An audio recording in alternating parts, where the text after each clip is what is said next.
एक रात एक चोर जब बादशाह के महल में चोरी करने घुसा तो उसने देखा कि शहजादी अपने कमरे में अकेली सो रही थी। उसके जिस्म का कुछ हिस्सा कपड़ों में से दिखाई दे रहा था। शैतान उसके दिल में वसवसे डाल रहा था कि लड़की अकेली है, गुनाह कर लो, ऐसा मौका बार बार नहीं मिलेगा। वो शहजादी के करीब गया और उसने अपना हाथ जब उसे छूने के लिए आगे बढ़ाया तो अचानक उसके दिल में ख्याल आया, मैं तो आज गुनाह कर लूंगा, लेकिन हो सकता है कि लड़की कुंवारी हो और हामिला हो जाए तो सोचो बादशाह की कितनी बदनामी होगी। और ऊपर अल्लाह देख रहा है, कल कयामत के दिन मैं अल्लाह को क्या मुंह दिखाऊंगा, कैसे जहन्नम की आग बर्दाश्त करूंगा। फिर उसे खुदा का खौफ हुआ और उसका इरादा बदल गया। वो पीछे हट गया।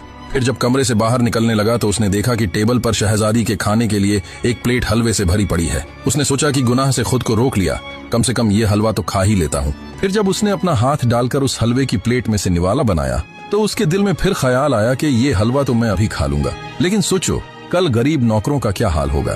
शहजादी जब नींद से उठेगी तो अपने हलवे की प्लेट देखकर नौकरों से सवाल करेगी। हो सकता है बेचारों को मार पड़ जाए और हलवा खाने वाले को बद्दुआएं देने लगे।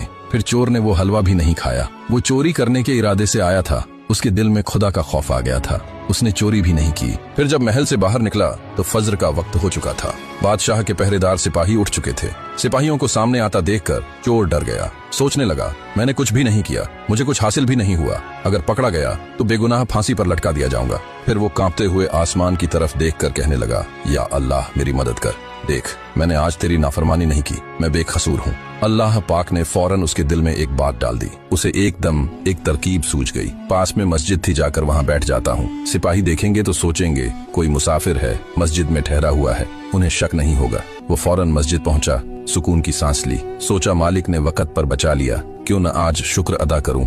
वजू किया, फज्र पढ़ी, रोते हुए अल्लाह का शुक्र किया कि या अल्लाह तूने मुझे बचा लिया। मस्जिद में बड़ा सुकून मिला। बैठ गया, सोचा सूरज निकलेगा तो वापस जाऊंगा। इधर महल में शहजादी उठी, हलवे की प्लेट देखी तो हैरान हुई, ये तो रात को नहीं खाया था। फिर हाथ का निशान कैसे? नौकरानी को बुलाया, पूछा। नौकरानी ने कहा मालूम नहीं। शहजादी ने कहा प्लेट ले जाओ, बाहर किसी गरीब को खिला दो। नौकरानी बाहर निकली, कोई न मिला। नजर मस्जिद में बैठे उस मुसाफिर चोर पर पड़ी। हलवा ले गई और कहा शहजादी ने भेजा है, खा लो। चोर ने हलवा देखा, अपना निशान पहचाना, आसमान की तरफ मुंह करके रो पड़ा, या अल्लाह जब मैंने हराम समझकर नहीं खाया तो तूने हलाल करके मेरे पास भेज दिया। नौकरानी वापस आई, शहजादी को बताया कि मस्जिद में एक मुसाफिर है। हलवा देखकर रो पड़ा। शहजादी ने फौरन कहा उसे मेरे पास ले आओ। वो आया तो दिल बदल चुका था, झूठ न बोल सका, सारा वाकया सच सच बता दिया। रात में चोर था लेकिन हराम से बच गया, अल्लाह पर भरोसा किया। शहजादी की आंखों में आंसू आ गए। बादशाह से कहा बाबा मैं इससे शादी करना चाहती हूँ। बादशाह राजी हुआ, उसकी शहजादी से शादी हो गई।